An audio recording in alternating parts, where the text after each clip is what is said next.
आसान है। इसके अंदर भी बेटा हमने सिर्फ एरिया मालूम करना है। एरिया आपके पास है, मैंने पहले क्वेश्चन लिख दिए हैं। तो अगर स्टार्ट करते हैं, पहला जो है डिफरेंट अशकाल का, डिफरेंट जो डायग्राम्स होती हैं उनका डिफरेंट तरह का एरिया निकलता है। ये रेक्टेंगल शेप है, रेक्टेंगल का एरिया निकालने का तरीकाकार क्या है? सबसे पहले इसकी लिखेंगे जी लेंथ कितनी है। तो लेंथ बेटा हमारे पास है इसकी 6 सेंटीमीटर। फिर इसकी चौड़ाई कितनी है? बहुत काल लेंथ इस तरह भी होता है, जैसे मैं कहूँ ये एक डब्बा बना है वर्टिकल, तो इसकी लेंथ क्या है? तो ये है, लेंथ हमेशा ज्यादा होती है। इसकी चौड़ाई यानी कि विड्थ क्या है जी? चौड़ाई कितनी है जी? ये है, लंबाई ज़रबे चौड़ाई, इस तरह ये चीज होती है। तो इस तरह कोशिश किया करें, लेंथ जो लंबी होती है उसको बोलते हैं हम लेंथ। किसी टाइप के हो सकते हैं। इसका रेक्टेंगल होती है जिसकी अपोजिट साइड बराबर हो, ये बराबर है, इस वजह से इसने 2 दिए। अगर ये 3 है तो ये भी 3 है, 6 है तो ये भी 6 है। इसकी विड्थ कितनी है जी? विड्थ मतलब चौड़ाई कितनी है इसकी? 3 सेंटीमीटर। और मालूम क्या करना है? एरिया। क्या मालूम करना है जी? एरिया। तो एरिया का फॉर्मूला होता है, बचपन में पढ़ते आए हैं, लेंथ मल्टीप्लाई विड्थ। लेंथ ज़रबे विड्थ। लेंथ कितनी है जी? 6 सेंटीमीटर। मल्टीप्लाई कर देंगे जी, विड्थ कितनी है जी? 3 सेंटीमीटर। तो इसका जवाब आ जाएगा 6 3 जा 18 सेंटीमीटर का स्क्वायर। सेंटीमीटर स्क्वायर बन गया। इसी तरीके से ये स्क्वायर है, इस वजह से एक साइड इसकी दी गई है बेटा। ये देखें, अगर ये 4 है तो यहाँ पे भी 4 है, यहाँ पे भी 4 है। डब्बानुमा शक्ल है, इसकी चारों साइड्स बराबर है। तो इसकी जो साइड्स उसने दी है वो हमारे पास एक ही साइड है जी, वो है 4 सेंटीमीटर। तो जो इसका जो एरिया निकालने का तरीका था रेक्टेंगल का और स्क्वायर का डिफरेंट है। जैसे ए मैं पूछ लीजिए एरिया ऑफ स्क्वायर, वहां पे चाहे आप डब्बा बना लें कि स्क्वायर का एरिया क्या होता है? साइड का स्क्वायर। जो साइड एक गिवन होती है उसका हम स्क्वायर ले लेते हैं।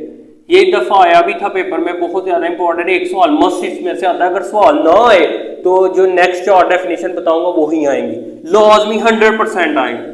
यहाँ पे स्क्वायर है तो आपको पता है 2 टाइम लिख दें, 4 सेंटीमीटर लिख दिया, फिर 4 सेंटीमीटर लिख दिया।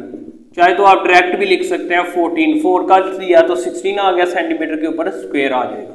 ठीक है, ये एरिया ऑफ स्क्वायर आ गया।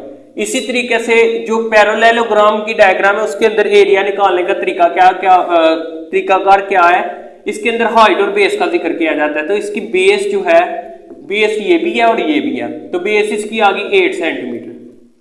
इसके बाद जो है हमारे पास जो हाइट है वो हमारे पास बेटा क्या है? हाइट हमारे पास आ जाती है जी 4 सेंटीमीटर। और यहाँ पे एरिया ऑफ पैरेललोग्राम मालूम करना है, तो एरिया ऑफ पैरेललोग्राम अगर नहीं ना बनानी आती डायग्राम तो आप लिख लें, कोई मसला नहीं है। ना भी लिखेंगे एरिया भी लिख देंगे, वो भी काफ़ी है। ठीक है, एरिया पैरेललोग्राम कितना है जी? आपको पता है base multiply height, base multiply height. तो बेस क्या है हमारे पास? 8 सेंटीमीटर और हाइट क्या है जी? 4 सेंटीमीटर। तो 8 को 4 से मल्टीप्लाई करेंगे 32 सेंटीमीटर का स्क्वायर। ये हर नालायक से नालायक बच्चा भी आपको पता कर सकता है, यानी कि कमजोर से, मैं नालायक नहीं कहता, जिस बच्चे ने मेरे यूट्यूब से सीख लिया वो नालायक मैं रहने नहीं देता। इस तरह करके बता देता हूँ। नहीं समझ आती तो मुझे लाजमी कमेंट्स में बता दिया करें, मैं जरूर रिप्लाई करता हूँ। अच्छा, इसके अंदर भी ये बेस मल्टीप्लाई हाइट होता है, लेकिन इसके अंदर ट्राइंगल है तो ट्राइंगल के साथ 1/2 भी लगाते हैं। जैसे अगर मैं लिखूं यहां पर एरिया, सबसे पहले लिखते हैं बेस क्या है इसकी। बेस है हमारे पास 16 सेंटीमीटर। जो हाइट है वो हमारे पास क्या है?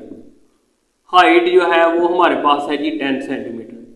तो एरिया ऑफ ट्राइंगल, यानी कि सिर्फ एरिया भी लिख देंगे वो भी काफी है जी। एरिया हमारे पास क्या आ जाएगा जी? इसका 1/2 बस साथ लगाना है। तो बेस मल्टीप्लाई हाइट, बेस और हाइट 1/2। बेस कितनी है जी?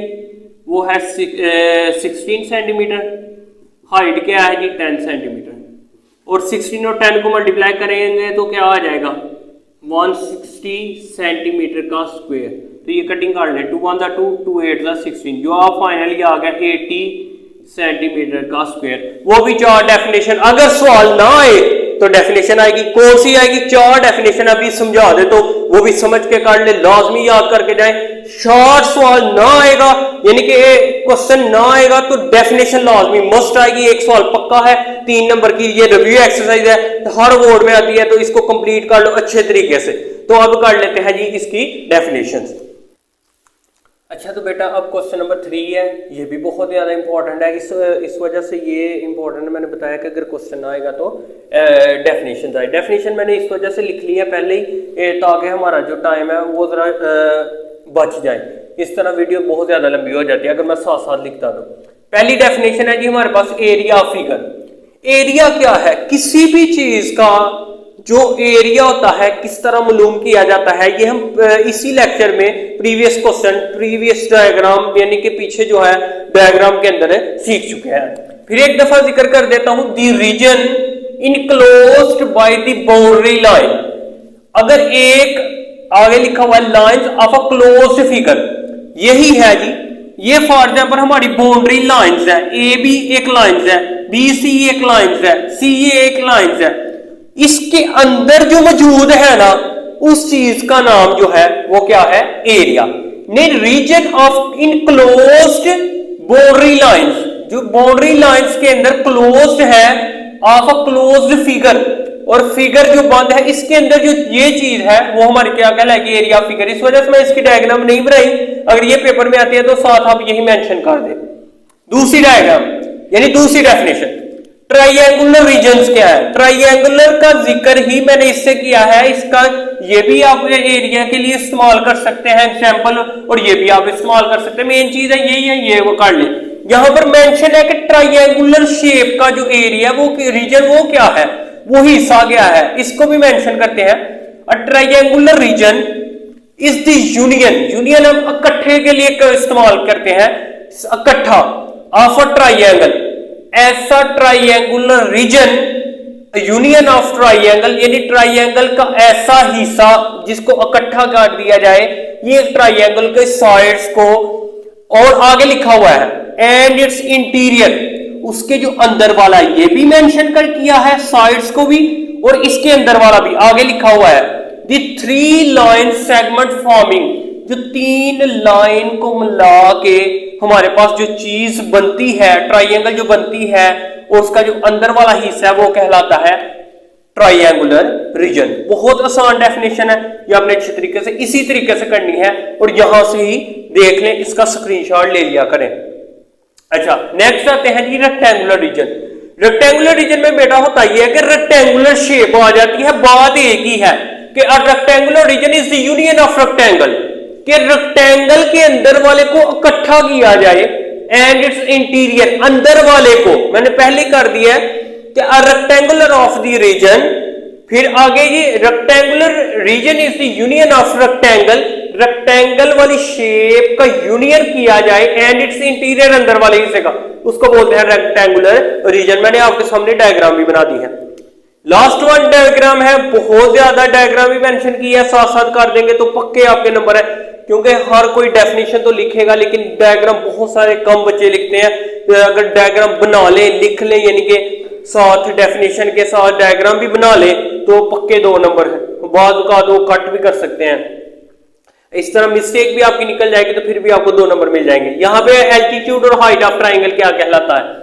If one side of triangle is taken from its base, the perpendicular to that side from the opposite vertex is called altitude or height of triangle। इस तरह आपको समझ नहीं आएगी, मैं डायग्राम से समझाता हूं। फॉर एग्जांपल मैंने ये जो चीज है इसका मैंने ले लिया है जी 10 सेंटीमीटर, बेस मैंने ले ली 10 सेंटीमीटर, जो अल्टीट्यूड हाइट है वो मैं लिख लेता हूं जी यहां पर 15, ये मैंने ले ली 15।